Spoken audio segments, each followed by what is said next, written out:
Why can't we live as one? What's happening, boxing fans? It is Dr. Bring It. So, what happened this past weekend, people? Did you guys watch this fight between Anthony Joshua and Andy Ruiz Jr.? Man, let me just tell you, first of all, first and foremost, I just have to say and admit that I was corrected and I underestimated Anthony Joshua's discipline. I had it wrong. I did not think that Anthony Joshua had the discipline to be able to stand at a distance, stay on the outside, and keep away from Andy Ruiz for 12 rounds. Okay? I didn't think he had the discipline to do that. Also, I didn't think that was even his style either. So I'm seeing a lot of news right now in the aftermath. And there's a lot of people out there, even not only just boxing commentaries, but fellow boxers out there that are trying to take away this win and trying to take away credit from Anthony Joshua because he chose to stick to a game plan. Now, mind you, again, I don't necessarily call myself a boxing purist. However, you really have to give credit to people who recognize what their strengths are, okay? But before I get into that, I just want to comment on one video that I saw of Anthony Joshua being very critical of Tyson Fury's win over Vladimir Klitschko. He was stating that, Tyson Fury was kind of just staying on the outside and he was hitting, just jabbing on the outside and just running around. That it wasn't really boxing, but he was saying that he didn't have respect for Tyson Fury to do that. I'll leave the link on the bottom. I have to find this video, but pretty much he was like pooping on Tyson Fury's win over Vladimir Klitschko in the way in which he actually did that, which was staying on the outside, not getting into a scuffle or any inside fighting with Vladimir Klitschko, which is exactly pretty much what Anthony Joshua did against Ruiz.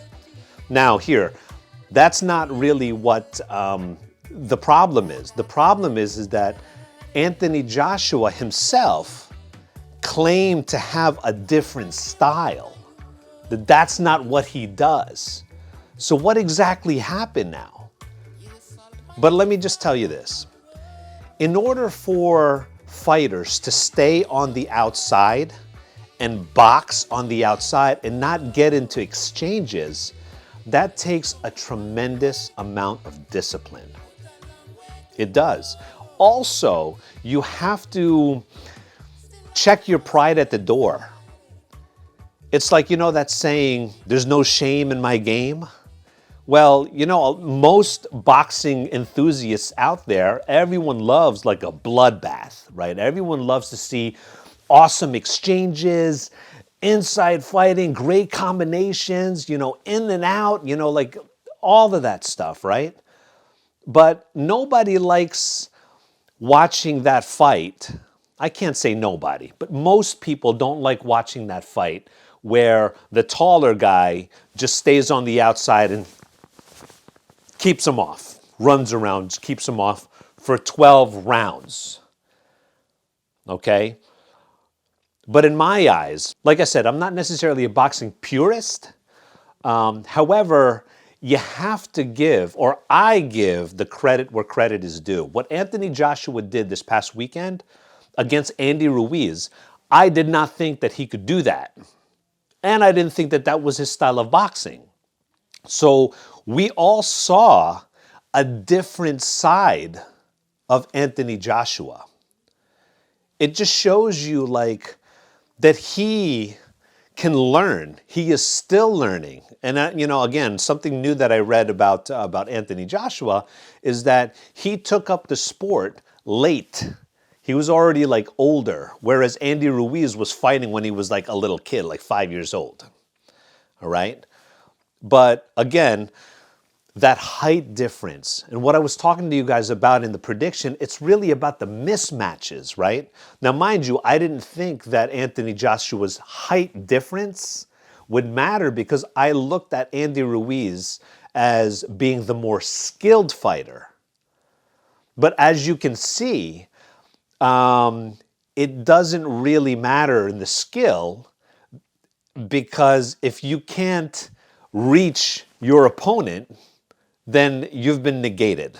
And that's exactly what Anthony Joshua did. He stayed the heck away from Andy Ruiz for 12 rounds. And as soon as he got in close, clinched. Right? And the only punches that Andy Ruiz was really able to get off was, some rabbit punches when they were kind of like all tied up.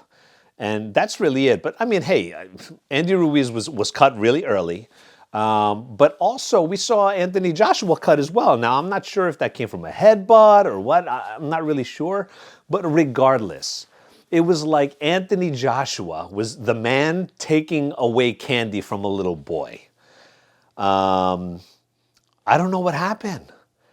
I mean, the Andy Ruiz that we've seen in many past fights, if you guys did some research on him, he came out super aggressive, and he's right there. But that wasn't the Andy Ruiz that we saw this past weekend, was it?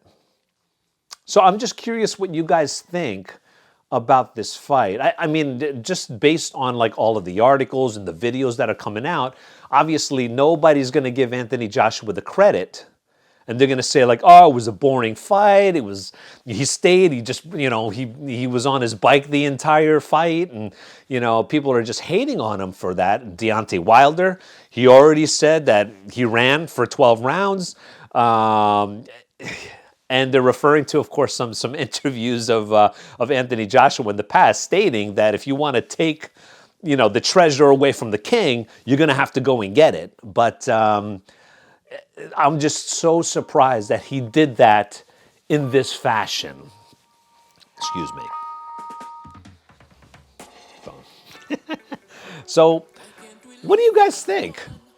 I mean, again, I referred to this one time when I was talking about another fight here, but I referenced the way that I play chess.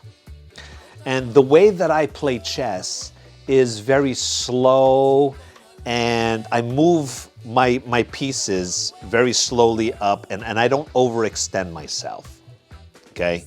Because I know that once I overextend myself, I'm more prone to mistakes.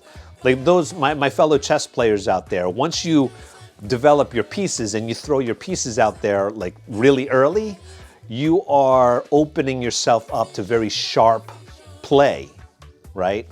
And it makes yourself very vulnerable. I don't like to do that. I like to advance my pieces very systematically and slowly. So usually my games have a beginning, a middle, and an end game. And they're very long. And what I do is I like to be very controlled, and I like to wait. I'm very, very patient, and I like to wait for my opponent to make those mistakes, and then I capitalize. Once I see that maybe I'm losing a position, I'll trade. So it's one of those things where I just frustrate my opponent. But I have to say that that's really not the most exciting way to play chess. But that's how I play, and that's how I usually win. Because a win is a win, right? The whole object of the game is to not lose and capture the king, right, at the end, regardless of how it is. But my strength is my defense. So what did Anthony Joshua do this time that was different than the first fight? Obviously, he did an exchange with Andy Ruiz Jr. because he knows his strength is not the close quarter. So you can't really hate on Anthony Joshua for doing what he was supposed to do as the much taller and longer fighter. I mean, you can't, he ran like a textbook clinic on Andy Ruiz. Now, I'm interested to hearing some conspiracy theories out there that, you know, they fought in Saudi for a reason, then Andy Ruiz got paid a lot of money to just lose because a fight between Anthony Joshua would be a lot more lucrative against Deontay Wilder.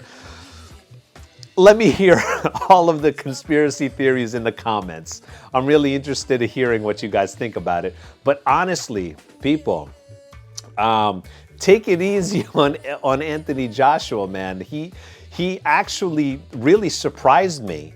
And again, not that I'm like a boxing purist or anything like that, but I have to give him props, man. I mean, for 12 rounds, he did exactly what he wanted to do. He went in there and he pretty much like stayed at a distance. And he was hitting him. I mean, he connected. Obviously, he made him bleed in the very, very beginning of the match. So let me know what you guys think. If you haven't already, please subscribe, share this video with other boxing enthusiasts out there, and comment, please, and let's talk about it. We'll talk to you soon.